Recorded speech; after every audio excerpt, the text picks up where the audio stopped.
Hi, this is Mark Pritchard again. And before we move on from this example, I'd just like to look at some of the ways in which, having created this sample application, which remember we've taken all the way through from we've created a project from scratch in Eclipse, we've pushed that up to a cloud repository hosted on the CloudBees Forge, we've kicked off a Jenkins continuous integration build pipeline, and we've deployed it to the CloudBees platform in the cloud. And what we can do now is, let's just have a look. If we go back to Grand Central, one of the beauties of the platform as a service approach is that there's a whole ecosystem of partners who provide services that can be used to extend your applications. And the way you do this is simply by adding these into your cloud deployments. So, for example, you see here the core services that we provide. You sign up for, and these are available for you for free. The Dev at Cloud, the Run at Cloud services. We'll look at the database, the MySQL database services later on in a subsequent recording. But there's a whole ecosystem of other partners: New Relic, web monitoring, analytics. We'll have a look at some of these like Papertrail, others, Mongo HQ, and so on, who provide free services that you can just sign up for, you can subscribe to, and you can automatically just use them and deploy them with your applications. So to show you just how easy that is, let me go back to my PaaS console. Remember, this was the application that we just built.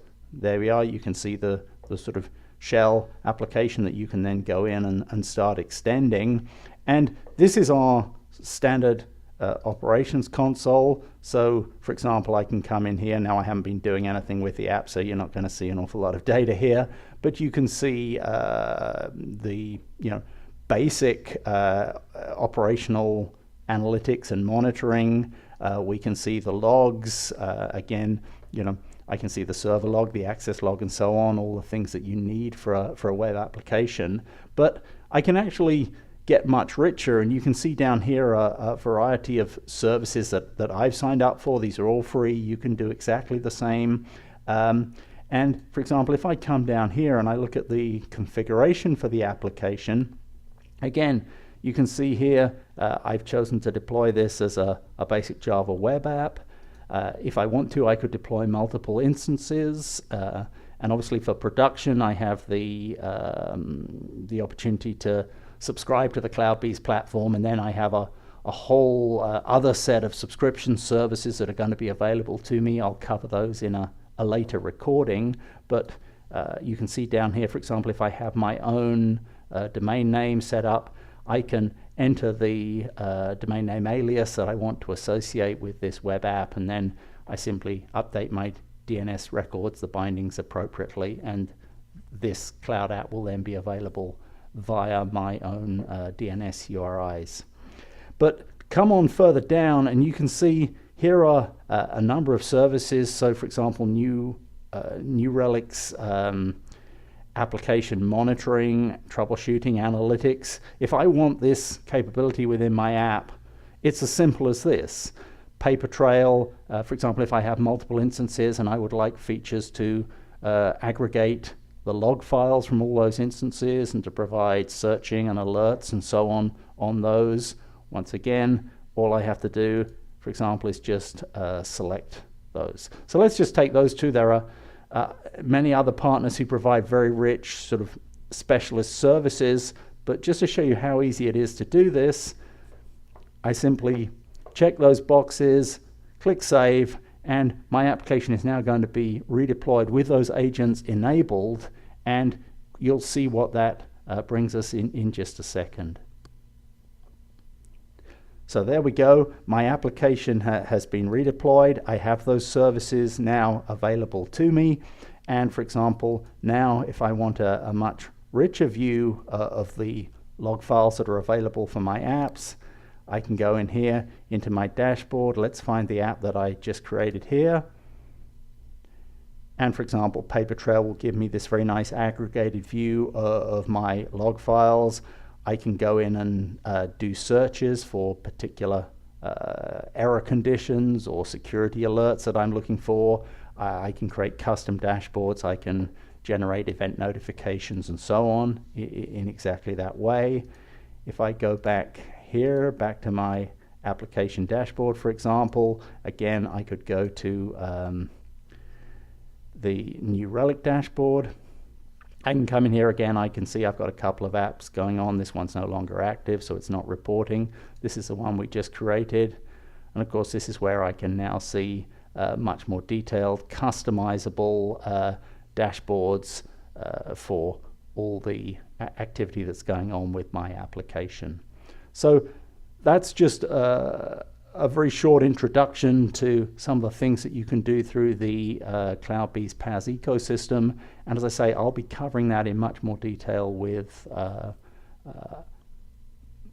subsequent recording. And just to go back to the Eclipse environment, just to sort of finish up on this application, remember that we've got our Jenkins continuous integration is sitting there. It's going to be automatically activated whenever we make a change to the Git repository that this is feeding off. So again, you know, if I bring up this example, I mean, I can do something like this. For example, let me just go in and I'll replace all this with, you know,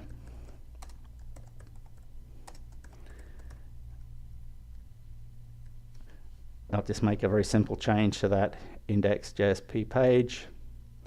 There we go. Now, remember, all I have to do is, this is just my sort of standard development process now. So I'm going to commit that change.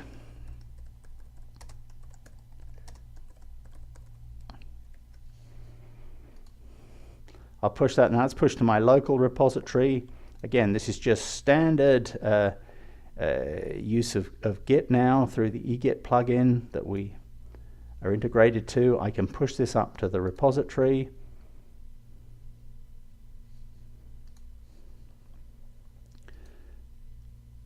So that's now pushing up to the CloudBees repository. There we go, there's my change. And what we'll do is, if I just bring this up here and I'll go back to the Jenkins dashboard, what actually happens is that CloudBees will automatically spin up an executor to run the Jenkins integration process. I wanted to show you this because you didn't see this last time. It all happened so quickly while I was talking. But you can see here the new build has automatically been generated. And again, a subsequent recording, I'll show you how you can use a sort of RSS feeds to and email push notifications to see what happens there.